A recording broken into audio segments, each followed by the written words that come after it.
El palpitar de las esquinas se escucha en La Esquina Radio 101.4 FM. Acercando esquinas.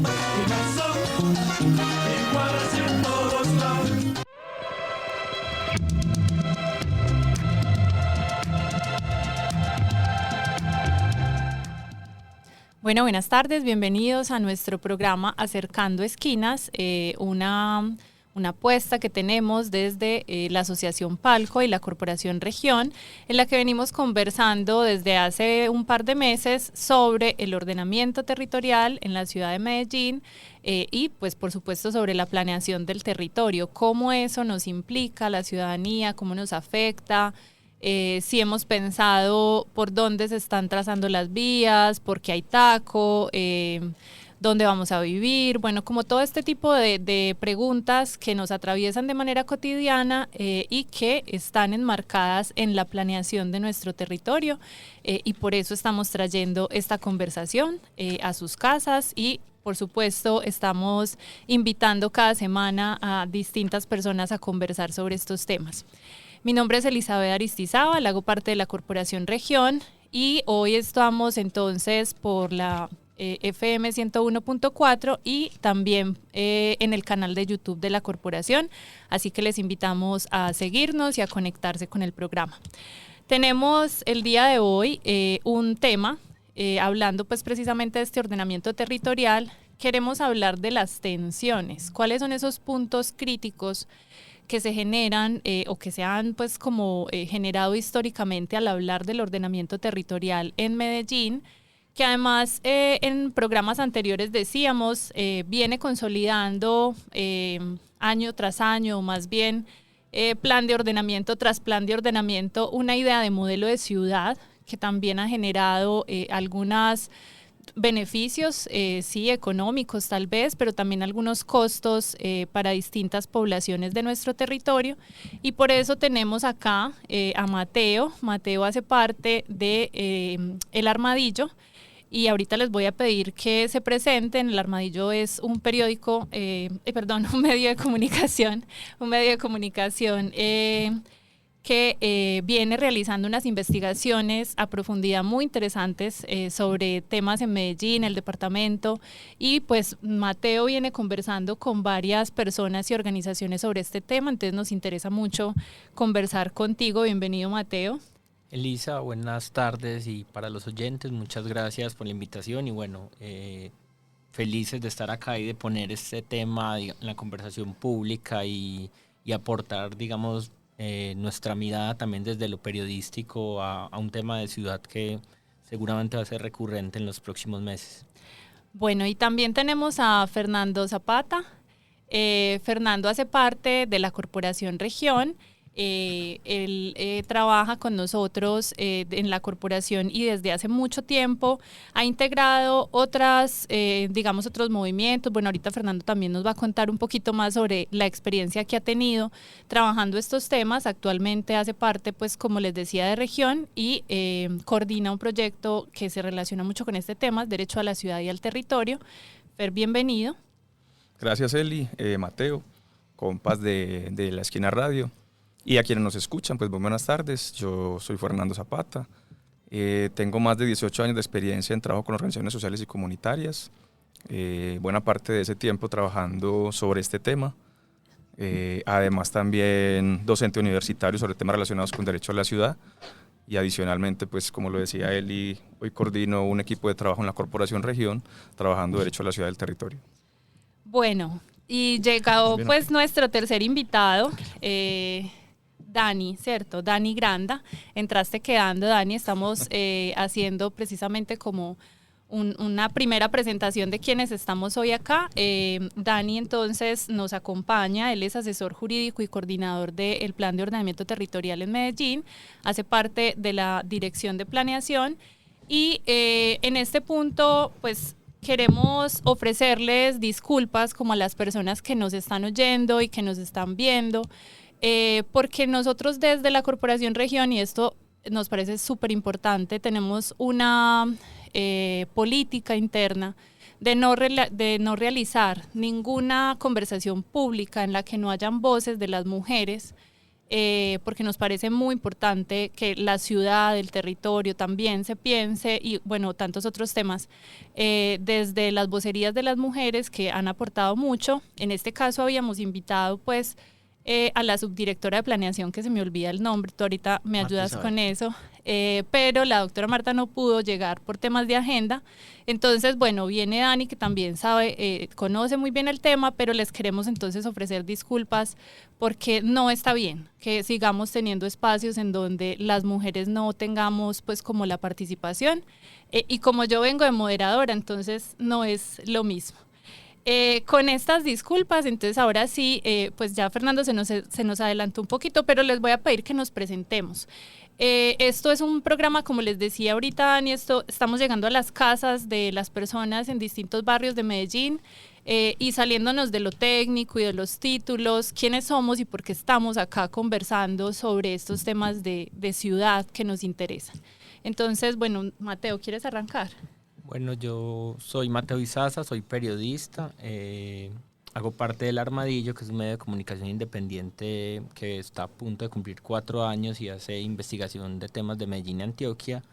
Y en el Armadillo particularmente desde hace unos años pues venimos preguntándonos mucho por el asunto del turismo y del impacto que tiene en la vida de la gente, de los residentes, y cómo la ciudad de alguna manera o de muchas maneras está expulsando a los habitantes, digamos, tradicionales.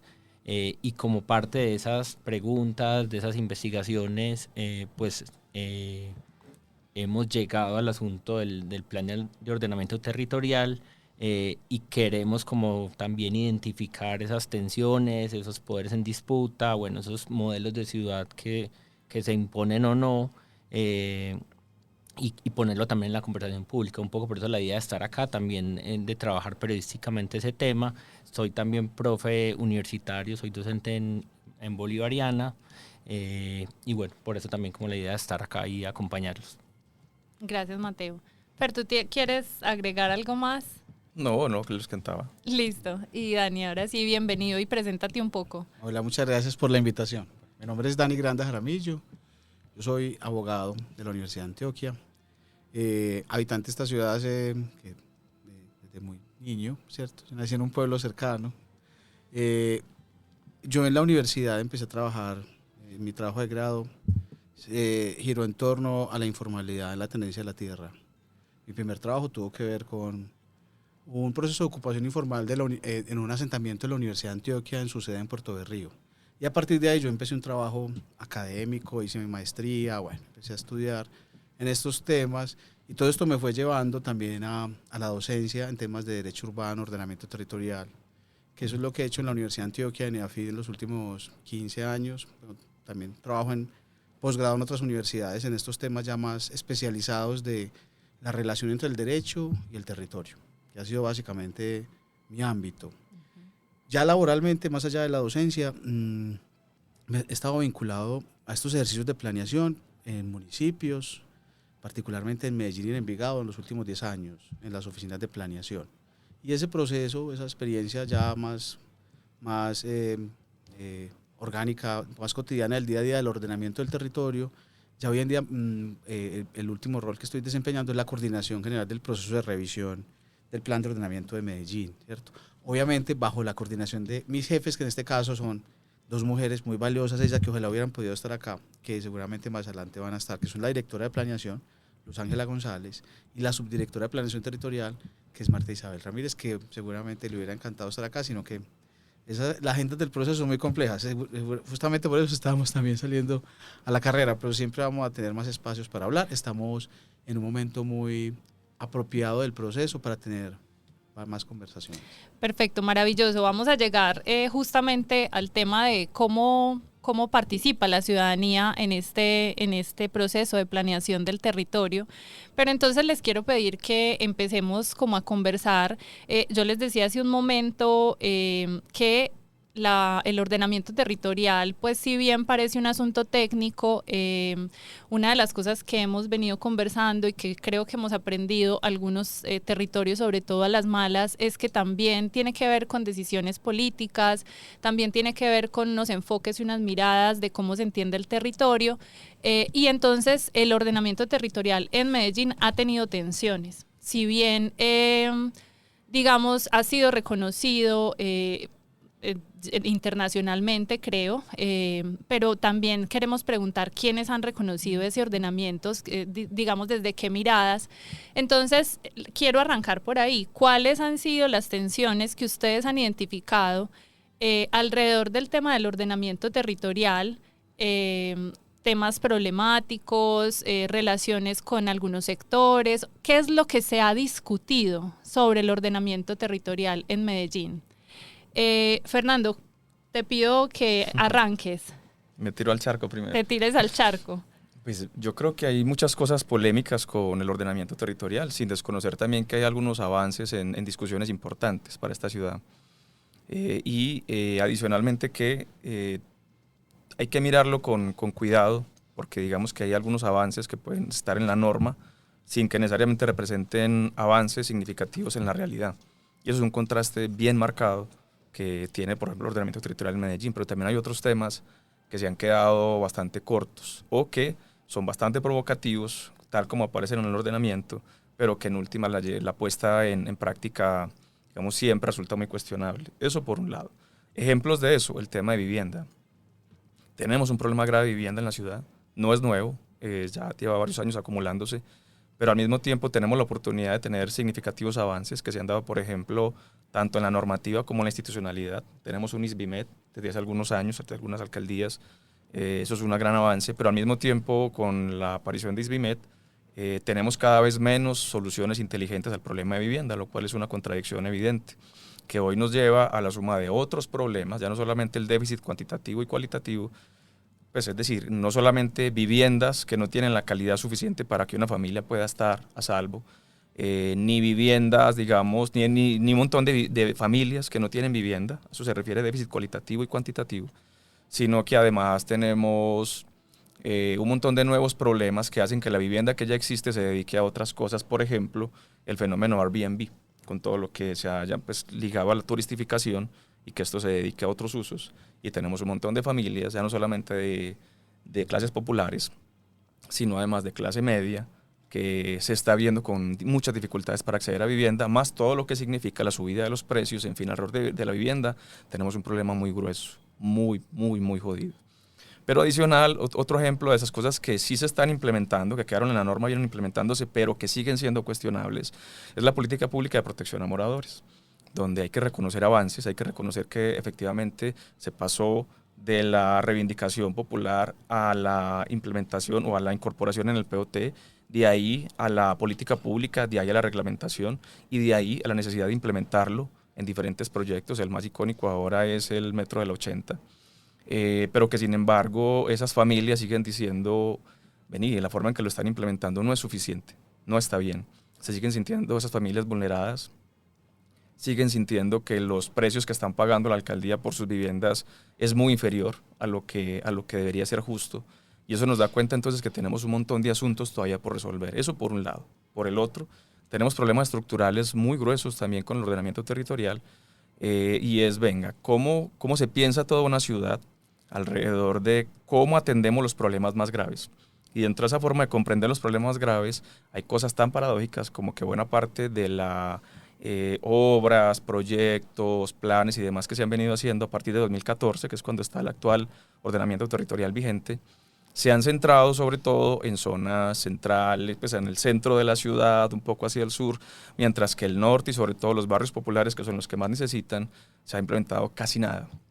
Y casi nada es literal, casi nada. Incluso ni siquiera estudios previos, ni siquiera hay estudios de riesgo que permitan por lo menos determinar con mayor claridad dónde se puede construir y dónde no. Eso ni siquiera está completo hoy. Los estudios microsignificados de riesgo no existen hoy todavía realmente.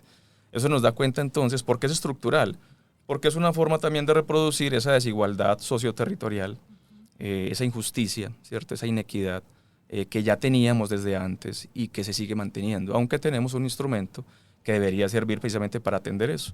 Y entonces eso detrás hay que leerlo, y yo lo leo de forma crítica, y lo que yo interpreto es que la forma, las decisiones políticas para ver qué se implementa y qué no del ordenamiento territorial, que también es problemático, parecieran tener de fondo más un criterio económico, ¿cierto? ¿Dónde es más certero invertir el recurso público relacionado con ordenamiento territorial que genere mayor posibilidades de ganancia, ligado a la economía, ¿cierto? Incluso a la economía privada, sobre todo, en lugar de atender los problemas donde están, digamos, las vulnerabilidades más grandes de nuestra sociedad? Eso es también bastante problemático. Y un último asunto que quisiera mencionar, además dentro de lo político, es que se hace cada vez más difícil, es complejo esto de que cada vez hay más norma, cada vez hay más institucionalidad, pero cada vez es más difícil que los procesos de participación ciudadana, comunitaria, social, realmente tengan posibilidades de incidencia, que realmente esa discusión efectivamente se vuelva común, se vuelva pública, no solamente por las dificultades del lenguaje, digamos, que puede haber ahí con los tecnicismos y demás. Yo creo que buena parte de esta ciudad ha aprendido a lidiar con eso.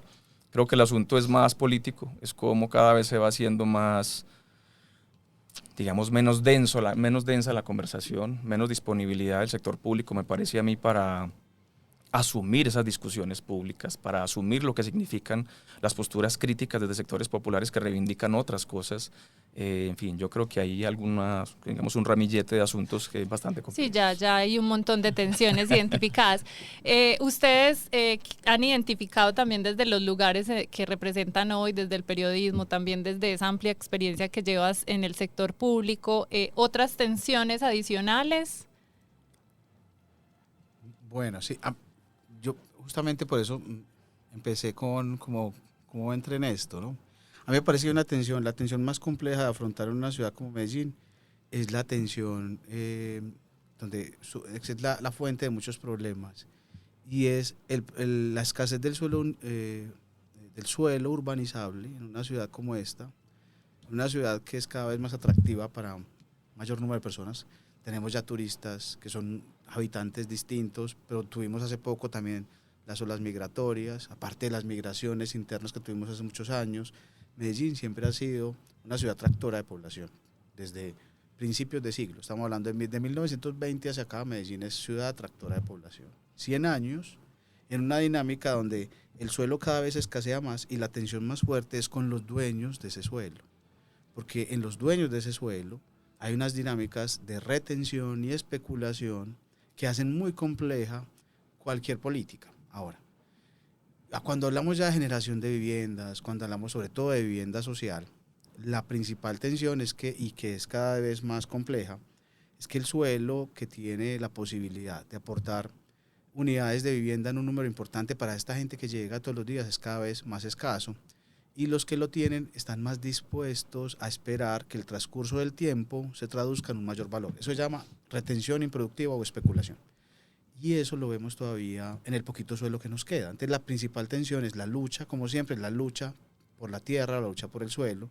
Y la pregunta es qué tanto es capaz un instrumento como un plan de ordenamiento en una ciudad de un país como Colombia, con baja capacidad institucional, para hacerlo aplicar, primero para negociarlo y luego para hacerlo aplicar, de poder hacer que eso realmente cambie.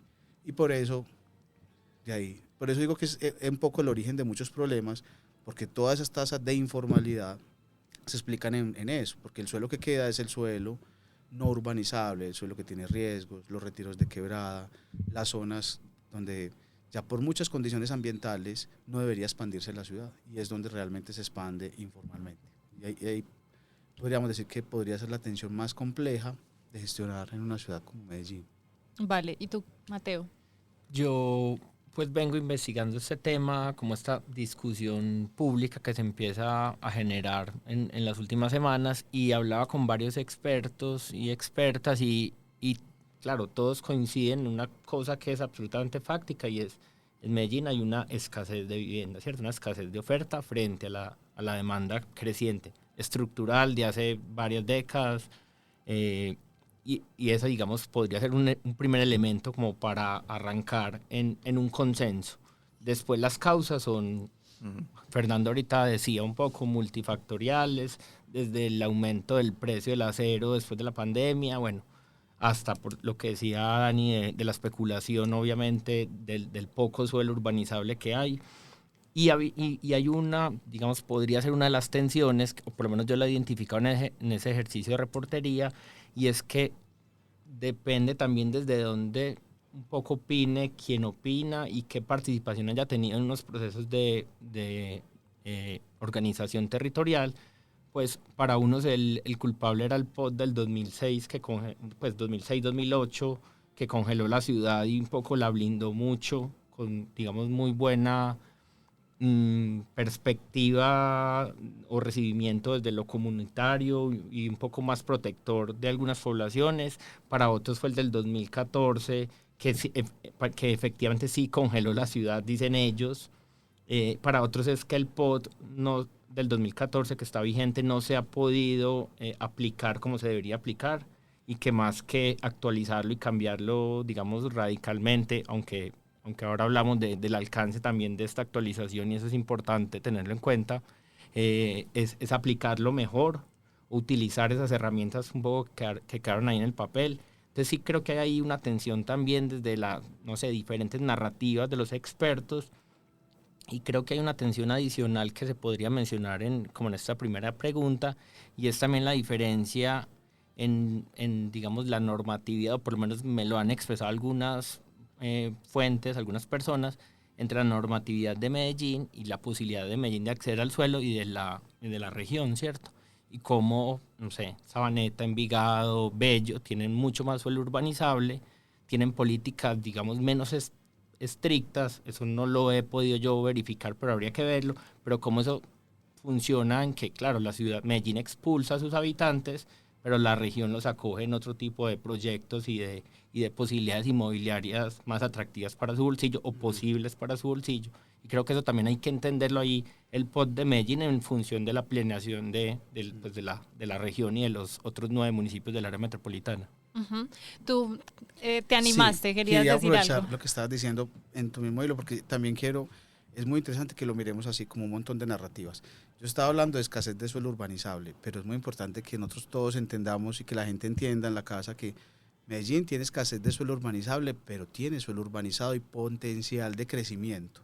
El suelo urbanizado de Medellín, el suelo ya ocupado, como en el barrio en el que estamos, aunque tiene condiciones patrimoniales específicas, pero la parte plana de esta ciudad tiene potencialidad de crecimiento en altura muy importante. Y no olvide que de todas maneras este valle condiciona el crecimiento en altura. Medellín está condenada a ser una ciudad densa, una de las más densas del mundo desde hace muchos años. Entonces, cuando hablamos de escasez de suelo urbanizable, no podemos pensar en que hay la misma escasez de suelo urbanizado, porque tenemos la posibilidad de reciclar, de aprovechar el suelo que ya urbanizamos. Entonces, cuando también hablamos, y hablabas tú, por ejemplo, ahorita de un discurso que se repite, es la escasez de vivienda, lo que hay es una contracción de la oferta de vivienda nueva, como se puede ver en un municipio como Bello o Sabaneta, donde se construyen muchas unidades porque hay suelo urbanizable, es decir, fincas, para que la gente nos entienda, fincas y potreros que se pueden Sí, expandir. porque yo con contracción ya me perdí. Sí, es decir, lo que pasa es que en Medellín no tenemos la posibilidad de urbanizar nuevos suelos no urbanizados, es decir, no tenemos fincas o predios aledaños al entorno urbano que podamos incorporar masivamente a la ciudad, como lo hicimos en Pajarito hace poco, fue lo último grande que hicimos, o lo estamos haciendo en lo que la gente identifica como la Loma de los Bernal, que es una vivienda de estrato alto, o Calasanz, que esta parte de Calasanz, para que la gente identifique los últimos grandes desarrollos de la ciudad, se puede ubicar muy bien en Pajarito, Calasanz, Loma de los Bernal, la Loma del Indio, que son esos últimos rincones donde Medellín podía expandirse hacia predios no urbanizados. Uh-huh. Como ya la forma de valle condiciona esas posibilidades, que ese no es el problema que pueden tener, por ejemplo, Caldas, Girardotas, Copacabana, un poquito Sabaneta, aunque ya se le está acabando. Bello y Sabaneta ya están en el punto de Medellín. Ya eso que hicieron de llenar todo edificio en las fincas ya se acabó. También están en el punto que estamos nosotros. O sea que en los próximos años, en Bello y Sabaneta también le va a pasar lo mismo que en Medellín. No va a haber una gran oferta de vivienda masiva en los extremos, sino que lo que tienen que pensar las ciudades es cómo optimizan el suelo que ya tienen ocupado. Porque cuando decimos que no hay viviendas, sí tenemos un déficit de viviendas, pero la pregunta que nos tenemos que hacer hoy, las viviendas que tenemos, que sí las hay, ¿En qué se están ocupando? ¿Es suelo subutilizado? ¿Son viviendas o inmuebles que se están utilizando para actividades que podrían, que no son muy productivas, o que al menos socialmente uno podría preguntarse qué tan rentable es para la ciudad que en un sector lleno de bodegas hayan 3 o 4 empresas que generen un poquito de empleo cuando podría ser un suelo más utilizado? Entonces la pregunta es cómo optimizar lo que tenemos. En Medellín tiene ese reto, que es el reto que tienen las ciudades maduras. Eso no es un problema de Medellín, es un proceso, un ciclo vital que afrontan las ciudades en el capitalismo. Es cuando se nos acaba el suelo, ¿qué hacemos con lo que tenemos? Bien, Pero eso le puede pasar a cualquier ciudad. Ahí pues me encanta que hayan caído pues en el tema de vivienda, porque quería profundizar en esto, y es que antes tú también te animaste, entonces antes de que tomes la palabra, y es que efectivamente, claro, Medellín es una gran ciudad. Cuando tú dices lo que se tiene que pensar Medellín es nosotros, ¿cierto? Básicamente quienes estamos sentados en esta mesa, desde la institucionalidad, la sociedad civil, los medios, etcétera. Y hay una serie de cosas, de preguntas muy recurrentes cuando conversamos con la ciudadanía, y es ¿dónde vamos a vivir? ¿Dónde va a vivir nuestros hijos, nuestra familia? Porque hay varios asuntos que están pasando que tienen que ver con decisiones también pues políticas, y es, por ejemplo, hace 15 días, si no estoy mal, estábamos hablando sobre el POT y la ruralidad en este programa, y nos estaban diciendo, miren, es que ya estamos cultivando fincas, pues ya no se están sembrando comida, sino que lo que se está haciendo es parcelar las fincas, y eso está haciendo que migren los campesinos a la ciudad, ¿cierto? Entonces, o sea, nos estamos devolviendo un poco, pero también entonces tenemos, ahorita Fernando decía, hay unas diferencias claras entre la urbanización en los bordes urbanos rurales, decías, y también los bordes de río, pero también tenemos algunas zonas, como por ejemplo en el centro, donde se están haciendo algunos proyectos más como culturales, más de patrimonio, y eso también está expulsando gente. Entonces, sí tenemos donde construir, pero digamos que eso también está generando unas tensiones económicas, de desplazamientos, bueno, unas tensiones que afectan la cotidianidad pues de las personas. Entonces, quiero que profundicemos en esa primera crisis. Fer, ¿vos qué ibas a hablar? Y relacionado con el tema del suelo, ¿cierto? O sea que, claro, cuando hablamos de vivienda, implícitamente necesitamos tocar el tema del suelo. Entonces, pero el suelo es un tema en sí mismo también problemático. Cosas tan paradójicas como que ese asunto que es real, ¿cierto? Que tenemos un valle estrecho, no podemos anchar el valle a placer, ¿cierto? Él ya tiene sus límites y hay que respetar esos límites y reconocer esos límites si somos inteligentes, y creo que lo somos. Pero también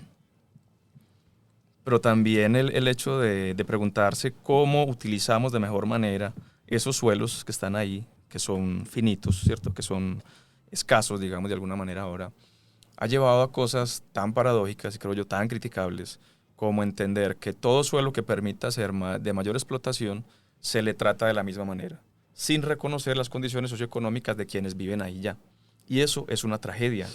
Eso implica un montón de cosas. Es decir, si se implementara tal cual lo que dice ordenamiento territorial hoy, por ejemplo, a orilla de río, lo que veríamos es que en el sur de Medellín, básicamente el Poblado, Guayabal, en fin, poco cambiaría. Sería más o menos la misma dinámica que vemos hoy, con algunas cosas nuevas, en fin. En el centro sí cambiarían algunas cosas, digamos que habrían ciertas tensiones, pero hacia el norte sería una tragedia.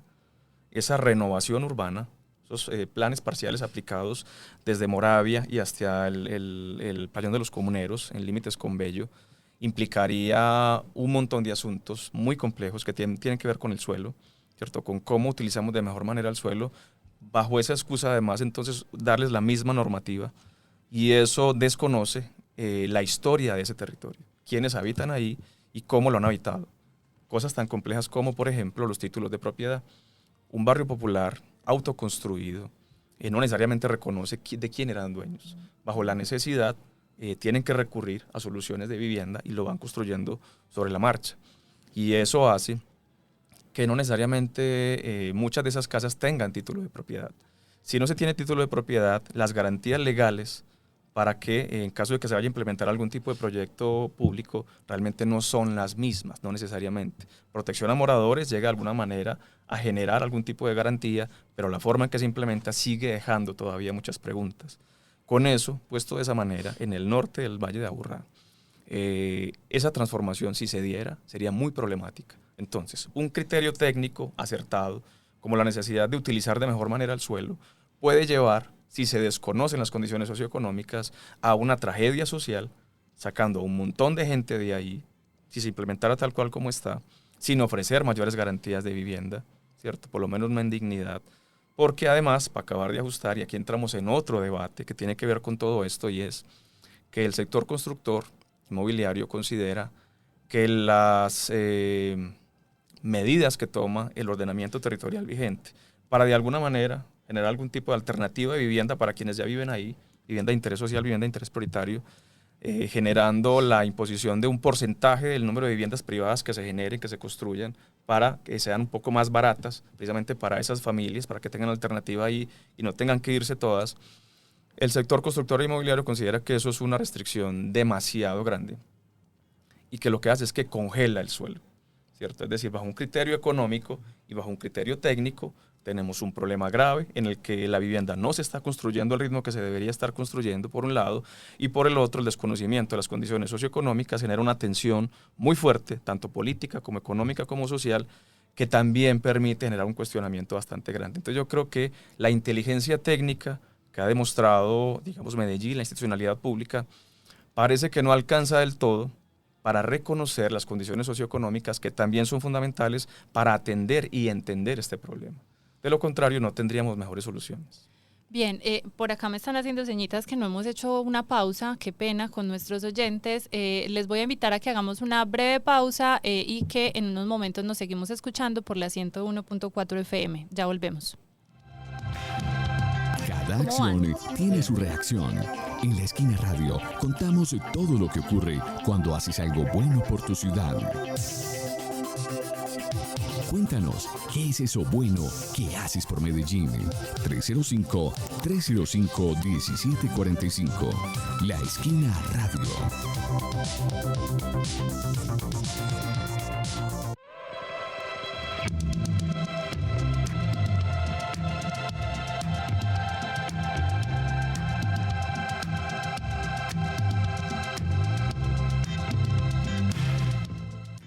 Bueno, seguimos conversando sobre el POT, el ordenamiento territorial en Medellín, y hoy entonces estamos hablando sobre las distintas tensiones, preguntas, críticas, qué nos queda faltando por pensar y por decir sobre el ordenamiento territorial en Medellín.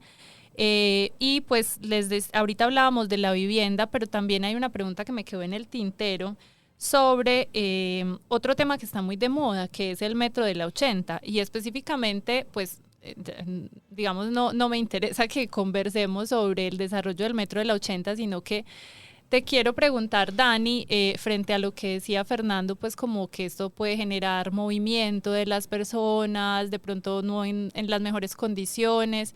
¿Es posible pensar desde la institucionalidad un proyecto en donde se desarrolle infraestructura, pero que se pueda controlar el impacto que genera en la ciudadanía en Medellín? Esto es posible pensarlo desde el del ordenamiento territorial. ¿Cómo lo están abordando también ustedes en esta revisión? Tiene que pensarse, es decir, los grandes proyectos de infraestructura, sobre todo los proyectos en una ciudad como Medellín, que pretende girar todo su ordenamiento en torno al transporte masivo, al transporte público, que esa es la posibilidad que tenemos de que la población que habita y que habitará Medellín en los próximos años, en las próximas décadas, tenga condiciones adecuadas de vida que tienen mucho que ver con los tiempos de viaje.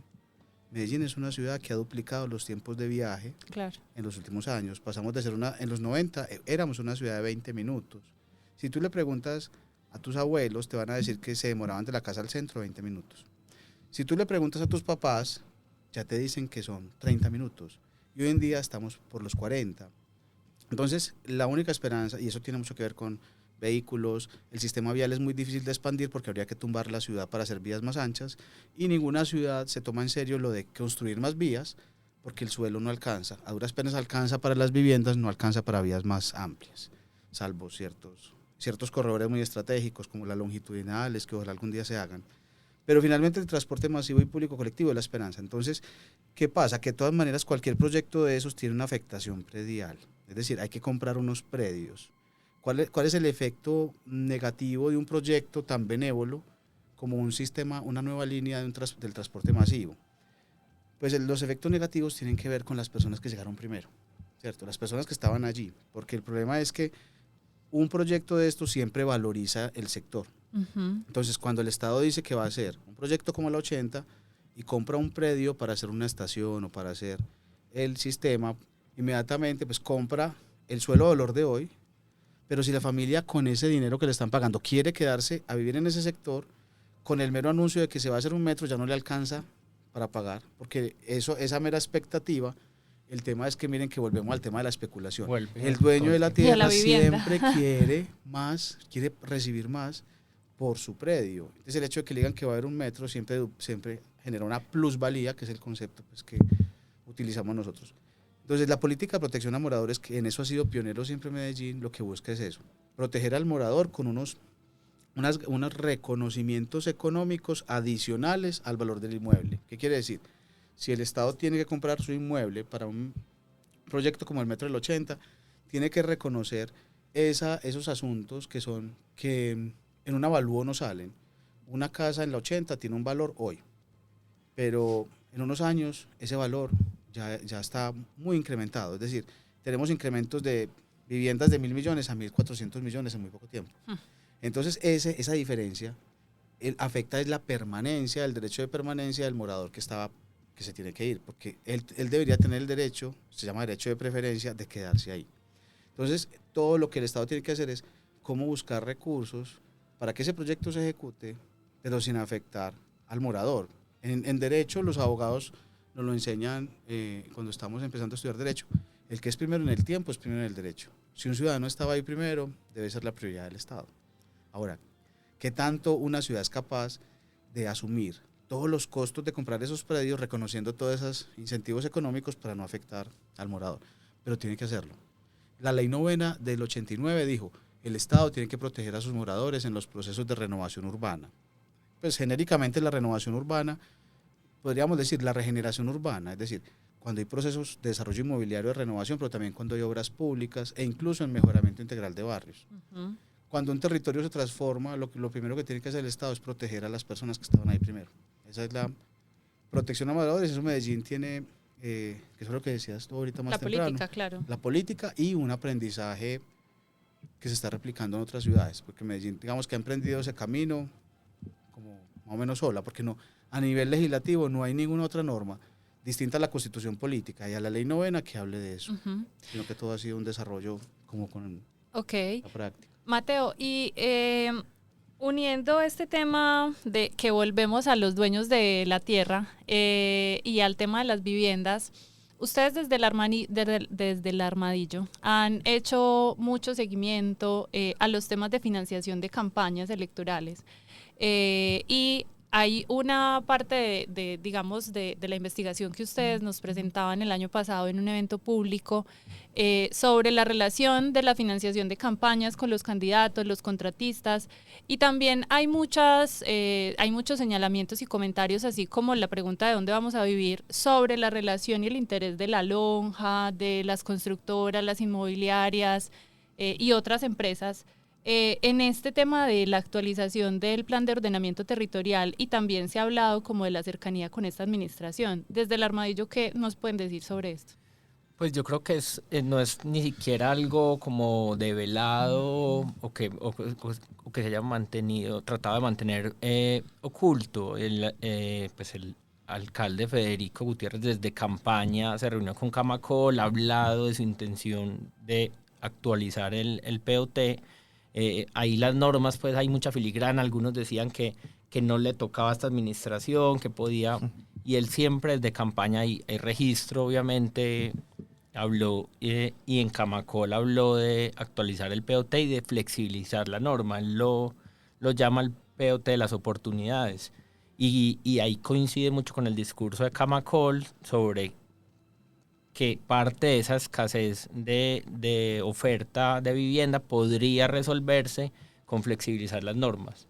Ahí hay un montón de discusiones y ahora Dani o Fernando sabrán pues profundizar mejor.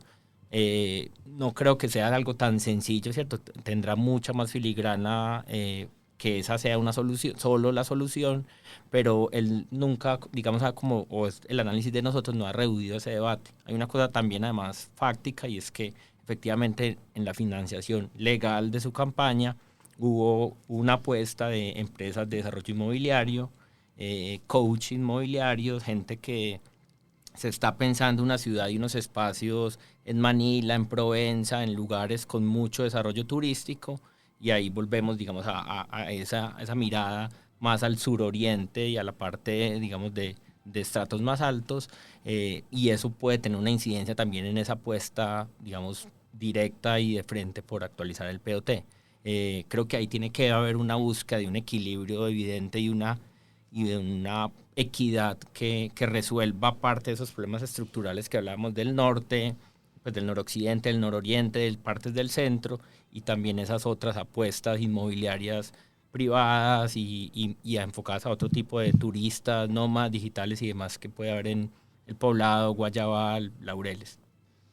Dani, no sé, obviamente no te voy a pedir que hables por el alcalde en términos pues como de sus planteamientos políticos, que ya lo podrá hacer él, pero en este lugar de coordinación del ejercicio del POT y en el que te toca tener un relacionamiento directo con varios sectores, entre estos el sector constructor, el sector inmobiliario, no sé si quieras complementar un poco esta respuesta. Sí, yo pienso que es muy importante que entendamos, justamente como lo está haciendo Mateo, que esto no necesariamente tiene que ser un asunto que deba mirarse con malos ojos, sino todo lo contrario. Es decir, voy a poner los siguientes términos, un poco más legales y más conceptuales. Como decía Jane Jacobs en un texto que es un clásico para todos, pues, La vida y muerte de las grandes ciudades, que lo leemos pues, en las universidades casi que todos cuando estamos estudiando estos temas, las ciudades realmente son de todos y para todos, se construyen entre todos. Cuando decimos todos, son todos. Si en un proceso como el que yo coordino, que es la revisión del POT, planeación y el distrito no son capaces de sumar intereses para construir el interés colectivo, realmente no estamos respondiendo a la participación democrática de la Constitución y no estamos entendiendo el instrumento. En ese sentido, cuando lo que tenemos en planeación, desde el proceso, tenemos unos actores donde aparte de la ciudadanía en general, es decir, el ciudadano de a pie, el que no tiene un interés sectorial particular, tenemos más o menos 2.500 actores mapeados, donde están, por supuesto, en un renglón muy importante, el gremio constructor, agremiado en FENALCO. Está la lonja, el sector inmobiliario, luego están los comerciantes, están agrupados por clústeres, digamos, eso tiene muchas maneras de agruparse, y todo ese mapeo de actores tiene unos intereses en el plan que son legítimos.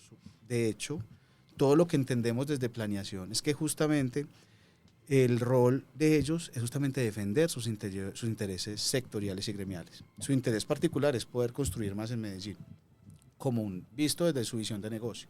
De la misma manera en que FENALCO y unas otras agremiaciones más económicas nos van a querer incidir en una mayor mistura para actividades comerciales, otros van a querer otros servicios ligados a la hotelería y al turismo, ¿cierto? Entonces todos estos intereses tienen que mapearse y leerse y verse así, como intereses, y nosotros los tenemos identificados en planeación como el proceso de participación sectorial, donde tenemos que recoger todo eso. Ahora, es muy importante, como lo ve Mateo, justamente porque así lo debemos ver, hay que entender que esa es su misión, para eso les pagan sus asociados, para que en un proceso como la revisión del POT, Camacol, FENALCO, la ANDI, todos estos gremios se hagan presentes. De hecho, siempre se hacen presentes con documentos que incluso son documentos que se escriben y se presentan propuestas muy estructuradas.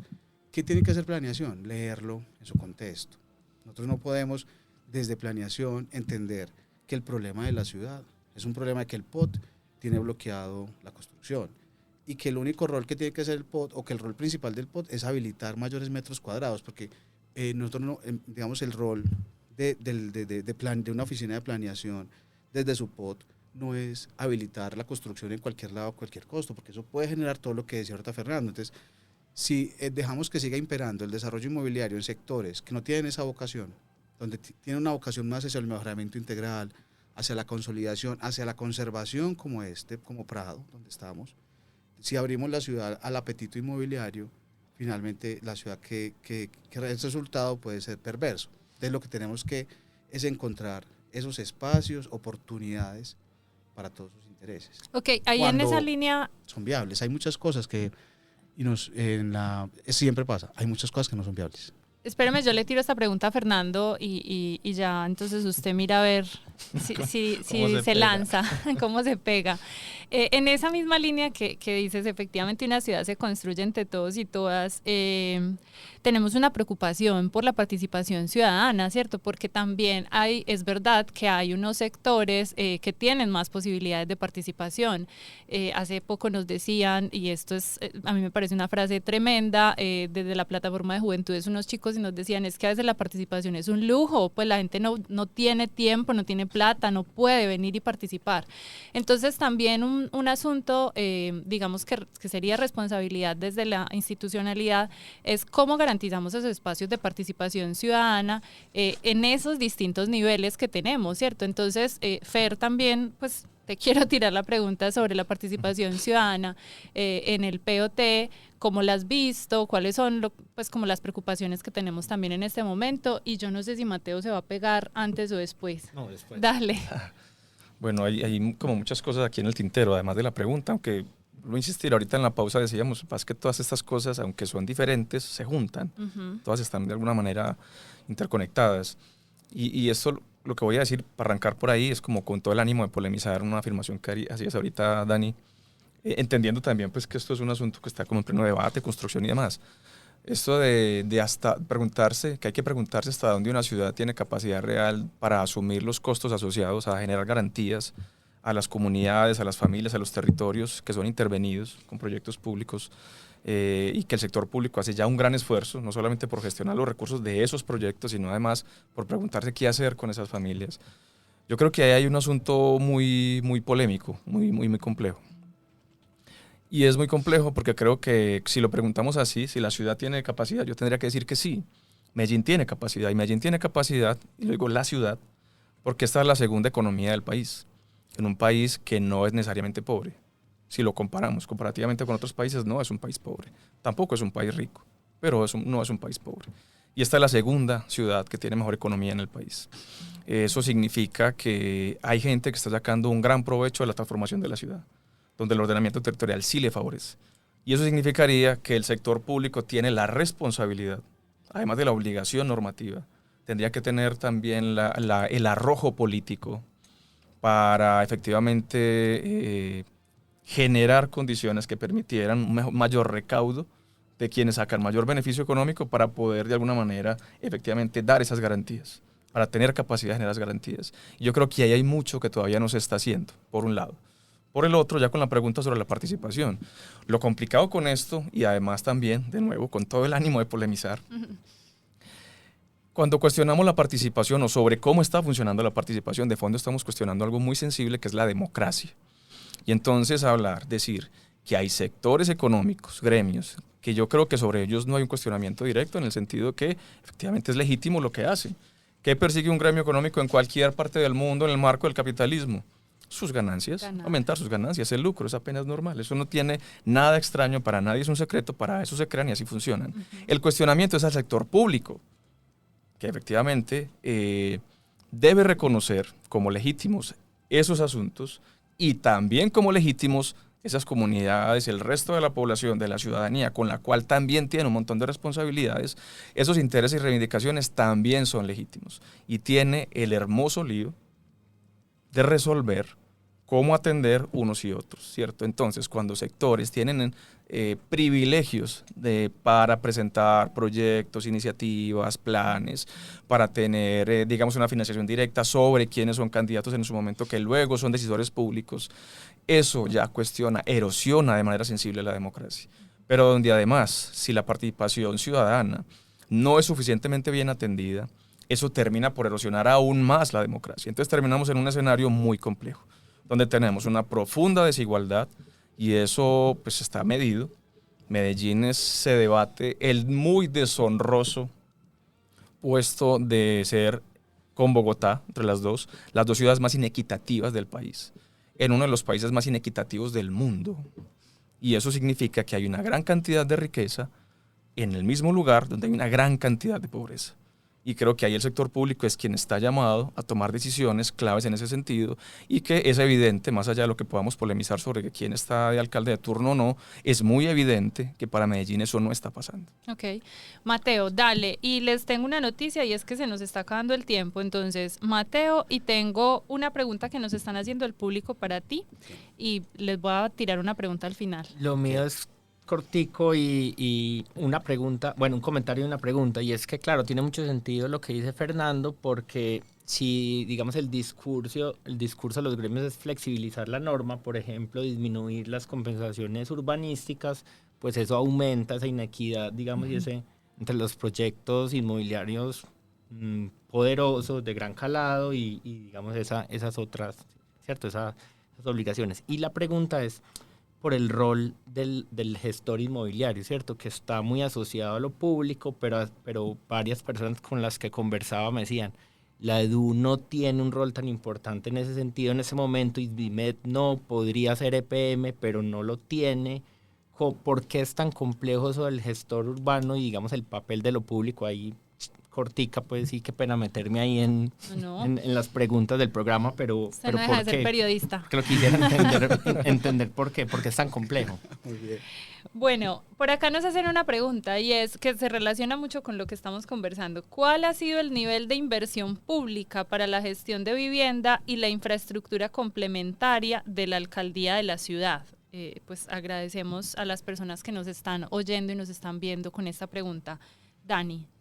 El nivel de inversión. El nivel de inversión pública para la gestión de vivienda e infraestructura complementaria de la alcaldía en la ciudad. Yo no tengo el dato preciso, sobre todo porque podríamos enmarcarlo en un periodo específico. Lo cierto es que si todos los planes de desarrollo, incluso si descargamos el plan de desarrollo actual, vamos a encontrar siempre un rubro muy importante para ese tema, ¿cierto? Entonces podríamos obtener ese dato relativamente fácil, pero más allá del dato, es muy importante lo que estamos hablando, que justamente lo que están diciendo nuestros compañeros acá en la conversación, y es los temas de capacidad. Más allá de que Medellín sea una ciudad rica o que tenga recursos, hay unos asuntos que yo he visto. Yo llevo trabajando en Medellín 12 años, y en Envigado trabajé 10 años también en el mismo lugar, que es asesor jurídico de la oficina de planeación.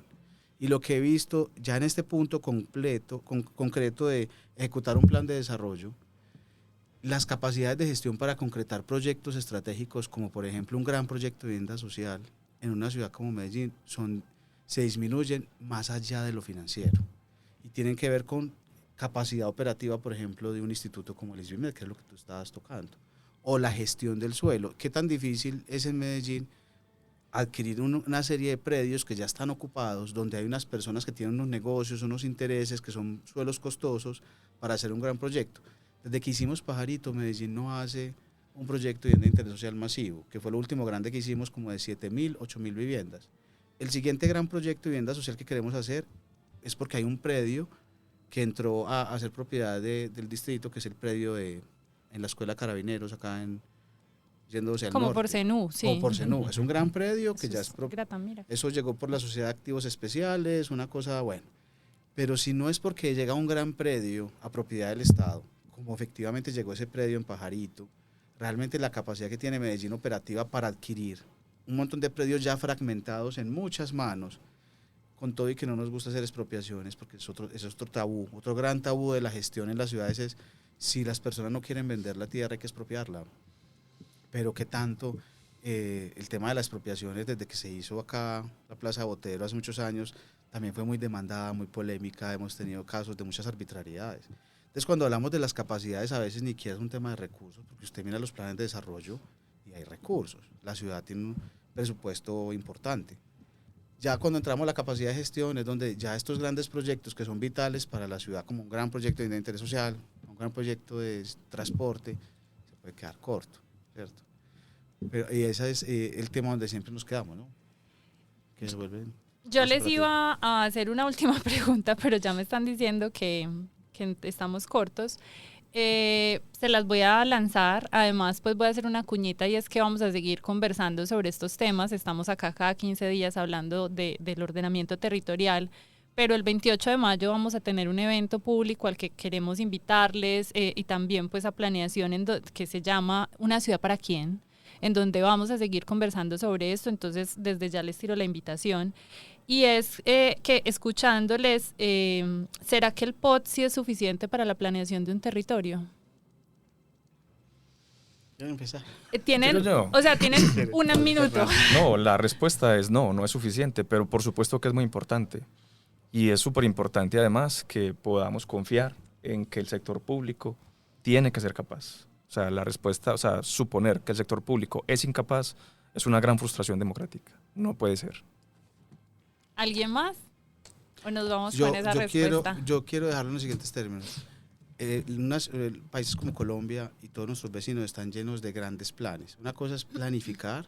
La capacidad de planeación en una ciudad como Medellín es muy buena, es muy alta. Y eso lo podemos ver también en Bogotá, Cali, Barranquilla. Pero la capacidad operativa real y los abogados también lo explicamos así. Una cosa es el ser, otra cosa es el deber ser. La capacidad de llevar un plan a una idea concreta, a un indicador real de espacio público que aumenta, a mayores viviendas de interés social, esa capacidad real en el tiempo es la que se va difuminando. Entonces, muchos de los problemas de la planeación y el ordenamiento tienen que ver con la cualificación del funcionamiento del Estado, más que la idea en sí del ordenamiento o la planeación.